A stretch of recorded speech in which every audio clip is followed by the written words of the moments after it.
Indonesia memiliki ratusan suku bangsa yang tersebar dari ujung Sumatera hingga ujung Papua. Salah satu suku yang masih bertahan setelah ratusan tahun menjalankan tradisinya adalah suku Dani di Papua. Suku ini sejak dahulu hingga sekarang terus mempertahankan tradisinya. Bahkan inovasi teknologi yang masuk ke wilayah mereka sama sekali tidak membuat suku Dani tertarik. Meski demikian, suku Dani tetaplah suku hebat yang menjadi penguasa Jayawijaya yang sangat megah itu. Dan inilah tradisi dari mereka yang telah on the spot rangkum.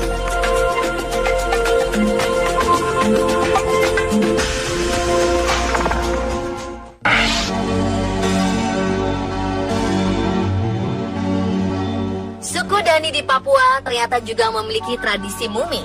Suku Dani dikenal bisa mengawetkan jasad tanpa dibalut. Mumi di Papua hanya dijemur dan disimpan di dalam gua.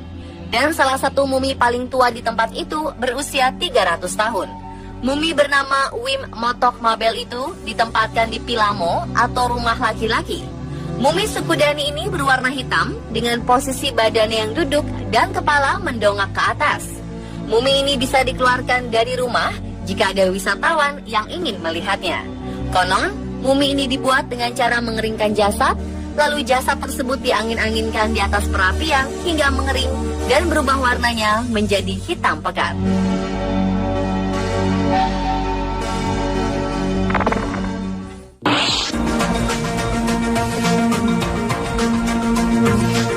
Masyarakat suku Dani gemar menggelar pesta dalam menyambut pernikahan, kelahiran, maupun merayakan kemenangan perang. Mereka dengan antusias memasak babi dan umbi-umbian untuk dijadikan konsumsi pesta. Dan salah satu tradisi uniknya adalah membakar batu untuk dijadikan alat memasak. Setelah timbul api kecil, para juru masak akan memperbesarnya dan akan digunakan sebagai alat pengukus tumpukan bahan yang berada di antara batu-batu. Proses pematangan makanan ini biasanya berlangsung selama berjam-jam. Bahkan makanan tersebut lalu dimasukkan ke lubang yang telah diberi beberapa batu dan dedaunan. Makanan itu nantinya dibagikan merata ke seluruh penduduk desa. Uniknya, dalam membakar batu, suku Dani tidak menggunakan korek ataupun bahan bakar lainnya, melainkan hanya menggosok batu tersebut hingga menimbulkan panas lalu digunakan untuk memasak.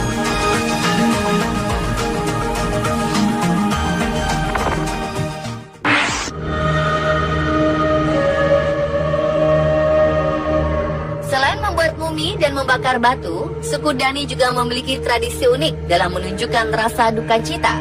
Mereka tidak akan menangis atau melantunkan doa sebagaimana dilakukan orang berkabung. Namun orang suku Dani akan memotong jari mereka sebagai perwujudan rasa sakit lantaran telah ditinggalkan kerabat atau sanak keluarganya. Pemotongan jari atau dikenal juga dengan istilah iki paling ini biasanya dilakukan dengan memotongnya menggunakan benda tajam ataupun digigit hingga putus. Suku Dani menganggap jari sebagai simbol dari keluarga atau kekerabatan, sehingga apabila ada anggota keluarga meninggal dunia, maka perwujudan bela sungkawa itu bisa dilakukan dengan memotong ruas jari. Tak hanya itu, suku Dani pun kerap melakukan aksi mandi lumpur. Bukan tanpa maksud, ritual ini memberi makna bahwa setiap manusia meninggal akan kembali ke tanah. Terlepas bagaimanapun filosofi yang terkandung di dalamnya, beragam tradisi ini tentu menambah pesona budaya di Papua.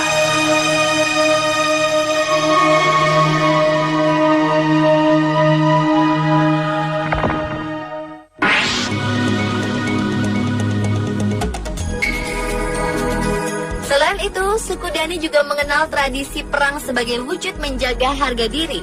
Dahulu, perang biasanya dilakukan ketika memperebutkan wilayah, makanan, hingga menjaga wilayahnya.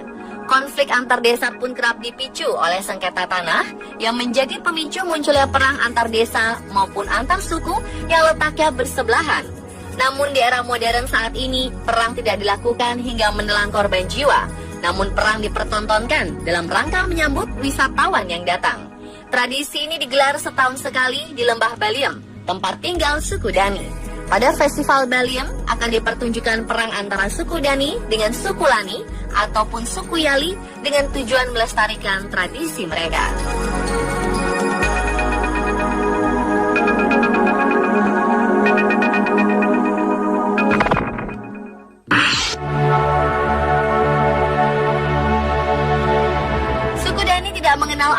modern yang resmi di Indonesia.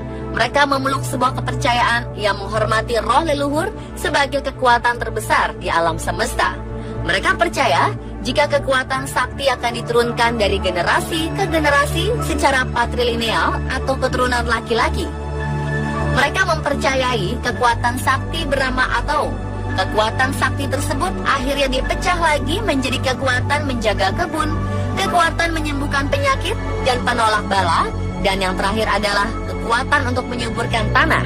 Kepercayaan ini pun terus mereka pegang sejak dahulu tanpa ada perubahan sama sekali. Dasar kepercayaan suku Dani adalah seperti halnya diuraikan sebelumnya, yakni menghormati roh nenek moyang dengan cara menyelenggarakan berbagai ritual upacara yang dipusatkan pada pesta babi. Sebagai bentuk penghormatan kepada nenek moyangnya, suku Dani membuat lambang untuk nenek moyang mereka yang disebut Kaneka. Selain sebagai perlambang untuk nenek moyang, dikenal juga Kaneka Hagasir, yakni sebuah upacara keagamaan yang bertujuan untuk kesejahteraan keluarga, juga ketika mengawali dan mengakhiri peperangan.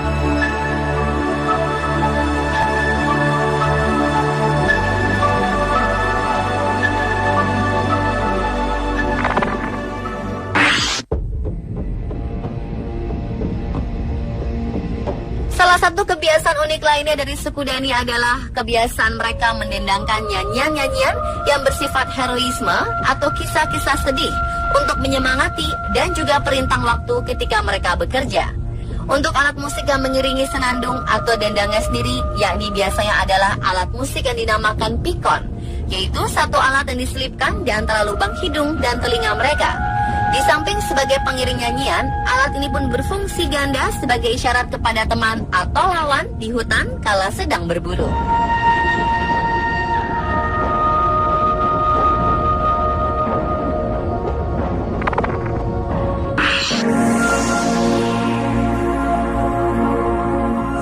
Dalam hal budaya pernikahan, di dalam suku Dani, pernikahan penduduk bersifat poligami, diantaranya poligini dan sejenisnya.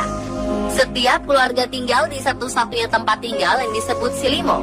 Sebuah desa Dani terdiri dari 3-4 Silimo yang dihuni 8-10 keluarga di dalamnya. Menurut mitologi atau kepercayaan mereka, suku Dani berasal dari keturunan sepasang suami istri yang menghuni suatu danau di sekitar kampung Maina di lembah Baliem Selatan. Mereka memiliki anak bernama Woita dan Waro. Orang Dani pun dilarang menikah dengan kerabat suku Moeti sehingga perkawinannya berprinsip eksogami Moeti. Dan pemirsa, itulah 7 tradisi suku Dani, sang penguasa Gunung Jayawijaya versi on the spot.